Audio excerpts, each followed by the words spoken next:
পেনভিশন TV presents. ধূমপান করার কারণে তার ইবাদত কবুল হয় না। সেই সাথে তিনি আরও প্রশ্ন করেছেন যে এতে করে মায়ের সাথে বা খালার সাথে জেনা করার মতো গুনাহ হয়ে থাকে। আসলে বিষয়গুলো কি এরকম কোনো বর্ণনা আছে কি? প্রথমত ধূমপান, এটা আমরা যতটুকু অপরাধ কোরআন হাদিসের দৃষ্টিতে আমরা এটা বলার চেষ্টা করি, এটার সাথে মা খালার সাথে জেনার কোনো বিষয়টা এখানে সম্পৃক্ত না।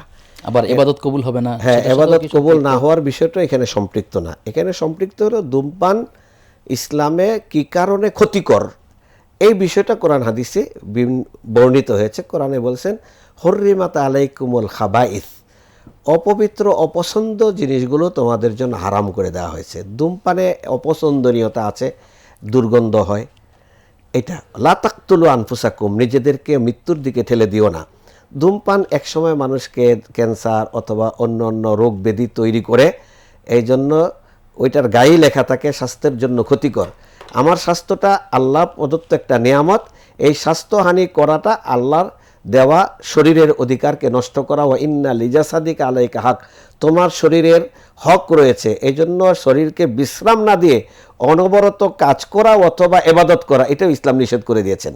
আল্লাহ রাসূল যখন 3 ব্যক্তি গিয়ে তাদের এবাদতের রুটিন বর্ণনা করে বলল যে আমি বিয়ে করব না আজীবন, আরেকজন বলল আমি সারা দিন রোজা রাখবো, কোনো দিন রোজা ভাঙবো না, আরেকজন বলল সারা রাত আমি এবাদত করব, জেগে থাকবো। আল্লাহ রাসূল বললেন যে আমি কিন্তু 3টার একটাও করি না। আমার উম্মার সদস্যপদ ধরে রাখতে হলে আমাকে মানতে হবে, মাঝে মধ্যে রোজা রাখবা, মাঝে মধ্যে রোজা ভাঙবা, রাতের 1 প্রহর ঘুমাবা, আরেক প্রহর কেমন লাইল করবা। এরপরে আমি বিয়ে করেছি, অর্থাৎ আমার আদর্শ থেকে বেরিয়ে গেলে তুমি কিন্তু এবাদত করে পার পাবা না।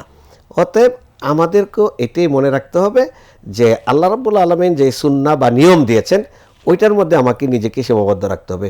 তো সেক্ষেত্রে আল্লাহ বলছেন যে লা তাকতুলু আনফুসাকুম, তোমার নিজেকে ধ্বংস করিও না। ধূমপান যেমন ক্ষতি, এমনিভাবে এটা আরও ক্ষতি হলো পরিবেশ নষ্ট করে।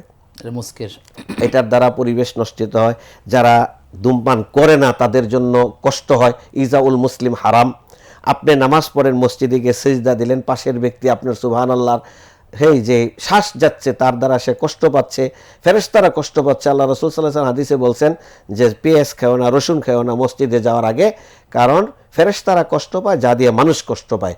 তাহলে আমার মুখে সার্বক্ষণিক একটা দুর্গন্ধ বিরাজমান, এইটি ক্ষতিকর। হ্যাঁ, এরপরে এসরাফ হয়, অপচয়, অর্থের অপচয় হচ্ছে। এরপরে এটা একসময় মাদকের দিকে নিয়ে যায়। এত বহুবিধ ক্ষতির কারণে এটা আমরা নিষেধ করব। কিন্তু এটার কারণে মা খালার সাথে জেনা করার গুনাহ হবে, এটা হাদিসে নেই। হ্যাঁ, অথবা এবাদত বাতিল হয়ে যাবে, এটা হাদিসে নেই। এবাদতের জায়গায় এবাদত থাকবে, এটার গুনার জায়গায় এটা গুনাহ থাকবে।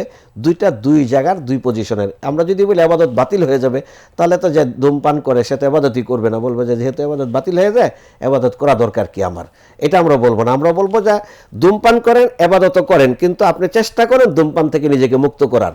কিন্তু এবাদত বাতিল করার জন্য আপনি এই চিন্তা মাথায় নিয়ে এবাদত থেকে নিষ্ক্রিয় হেন না, আপনি ধূমপান থেকে নিষ্ক্রিয় করার নিজেকে চেষ্টা করেন। যদি নাই পারেন তারপর ইবাদত করে যান, আল্লাহ হয়তো ওই অভ্যাসটা কোনো সময় আপনাকে মাফও করে দিতে, শাস্তি দিয়ে, অথবা শাস্তি ছাড়াও আল্লাহ আপনাকে মাফ করে দিতে পারে। কিন্তু আপনি ইবাদতের রাস্তাটাকে কখনো বন্ধ করবেন না।